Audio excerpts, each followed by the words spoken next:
Hello అండి, అందరికీ నమస్తే. నేను మీ Gaurav Krishna. Welcome back to our channel wall poster. So finally రెండు సినిమాలు అయితే ప్రపంచవ్యాప్తంగా రిలీజ్ కావడం జరిగింది. ఒక వార్ 2 సినిమా, ఇంకా మన కూలీ సినిమా, రెండు సినిమాలు కూడా రిలీజ్ కావడం జరిగింది. అయితే ఈ రెండు సినిమాలకు సంబంధించి కూడా డే 1 కలెక్షన్ గురించి మనం ఒకసారి మాట్లాడుకున్నట్టయితే ఈ రెండు సినిమాల హైప్కి అసలు ఆ వచ్చిన కలెక్షన్స్కి అసలు సంబంధం లేదంటే లేదు. మరి వార్ 2కి అయితే చాలా దారుణంగా అయితే కలెక్షన్స్ రావడం జరిగింది.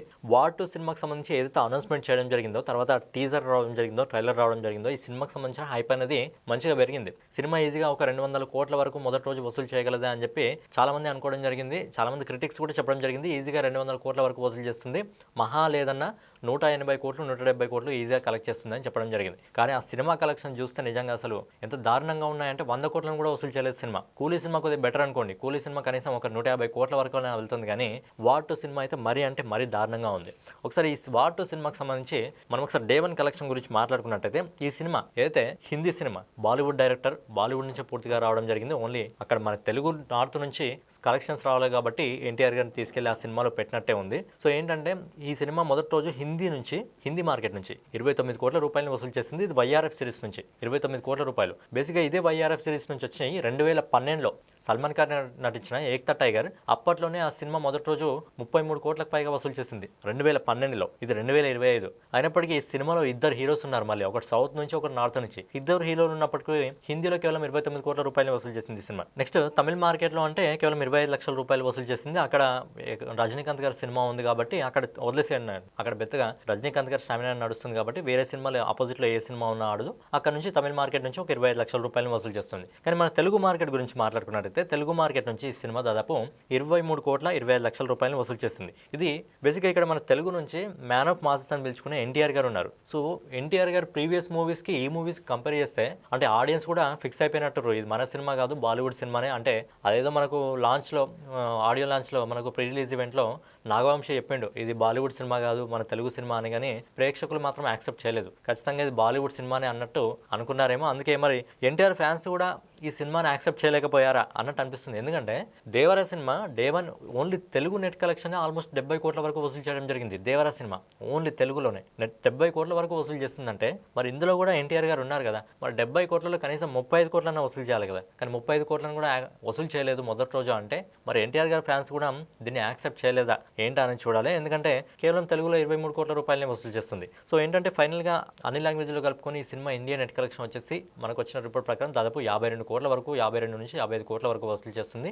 దీన్ని గ్రాస్ రూపంలో కన్వర్ట్ చేస్తే ఒక 65 కోట్ల రూపాయలు అవుతుంది. అలాగే ఓవర్సీస్ మార్కెట్లో పెద్దగా చెప్పుకోదగ్గ కలెక్షన్ ఉందా అంటే అక్కడ ఒక 35 కోట్ల రూపాయల నుంచి వస్తుంది. 30 నుంచి 35 కోట్ల. అంటే ఓవరాల్గా ఈ సినిమా మొదటి రోజు 85 నుంచి 90 కోట్ల వరకు వసూలు చేయడం జరుగుతుంది. అంటే మీరు ఒకసారి అర్థం చేసుకోండి, వైఆర్ఎఫ్ సిరీస్ నుంచి వచ్చిన ఒక సినిమా మొదటి రోజు ఇద్దరు భారీ హీరోలను పెట్టుకొని భారీ ఏమంటారు ఖర్చులు పెట్టి, చాలా ఖర్చు పెట్టి భారీ బడ్జెట్తో నిర్మించిన ఈ సినిమా, చాలా గ్రాండ్గా నిర్మించిన ఈ సినిమా మొదటి రోజు బాక్స్ ఆఫీస్ దగ్గర కనీసం 100 కోట్లను కూడా వసూలు చేయలేకపోయింది. మరి సినిమాకి యావరేజ్ టాక్ వచ్చిందా అంటే మొదటి రోజు షోస్కి, మొదటి రోజు చూసే ఫ్యాన్స్కి షోస్కి సంబంధం ఉండదు. ఎందుకంటే టాక్కి సంబంధం ఉండదు. ఎందుకంటే టాక్ 1 డే అయిపోయిన తర్వాత రావడం జరుగుతుంది కాబట్టి దానికి సంబంధం ఉండదు. సో నెక్స్ట్ డే నుంచి వాటిపైన ఎఫెక్ట్ పడడం జరుగుతుంది కలెక్షన్స్లో. కానీ డే 1 ఈజీగా 100 కోట్లకు పైగా వసూలు చేస్తుంది, ఒక 140 కోట్ల వరకు వసూలు చేస్తుంది మన మినిమం ఎక్స్పెక్టేషన్స్. బట్ 100 కోట్లను కూడా ఇది అందుకోలేకపోయింది. సో నెక్స్ట్ మనము కూలీ సినిమా గురించి మాట్లాడదాం. సో ఈ సినిమా కూడా ఆడియన్స్ ఏదైతే ఎక్స్పెక్టేషన్ పెట్టుకున్నారో ఆ ఎక్స్పెక్టేషన్స్కి అయితే రీచ్ కాలేదు. ఎందుకంటే లోకేష్ కనకరాజు గారి సినిమాలంటేనే ఒక ఎక్స్పెక్టేషన్తో రావడం జరుగుతుంది. సో ఈ సినిమా ఎక్స్పెక్టేషన్తో వచ్చిన మొదటి రోజు ఓకే పర్లేదు బాగానే, అంటే మొదటి రోజు టాక్కి, షోస్కి, కలెక్షన్స్కి సంబంధం ఉండదు. మొదటి రోజు వాళ్ళ హీరో అయి ఉంటే సినిమా ఎలా ఉన్నా చూసేస్తారు. అయితే ఈ సినిమాకు అది ఒకటి ప్లస్ పాయింట్ కావడం జరిగింది. అండ్ ఓవర్సీస్ మార్కెట్ ఒకటి ఈ సినిమాకు చాలా అంటే చాలా ప్లస్ పాయింట్ కావడం జరిగింది. కానీ సినిమాలో క్యారెక్టర్స్ని యూజ్ చేసుకున్న విధానం అనేది సరిగ్గా లేదు.